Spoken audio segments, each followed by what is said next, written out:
SSD र hard डिस्कमा फरक के छ र तपाईँको लागि कुन बेटर होला त?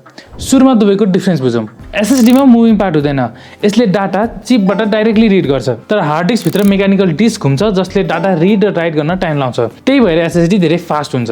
एसएसडीको स्पिड लगभग 500 एमबीपीएस देखि 5000 एमबीपीएस सम्म हुन्छ, तर हार्ड डिस्कको स्पिड चाहिँ 30 एमबीपीएस देखि 150 एमबीपीएस जति मात्र हुन्छ।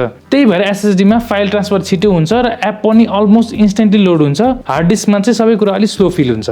ड्युरेबिलिटीको कुरा गर्दा एसएसडीमा मुभिङ पार्ट नहुनाले यो सक रेजिस्टेन्ट, साइलेन्ट र लेस पावर कन्ज्युम गर्छ। तर हार्ड डिस्क ड्रप भयो भने ड्यामेज हुन सक्छ र युज गर्दा पनि साउन्ड आउँछ।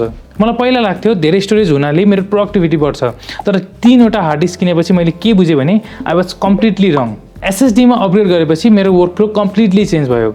एभ्रिथिङ फेल फास्टर, जसले गर्दा मेरो टाइम सेभ भयो र प्रोडक्टिभिटी बढ्यो। सो तपाईँको लागि कुन बेटर होला त? स्पिड, बेटर पर्फर्मेन्स र स्मुथ वर्कफ्लो चाहिएको छ भने गो फर एसएसडी।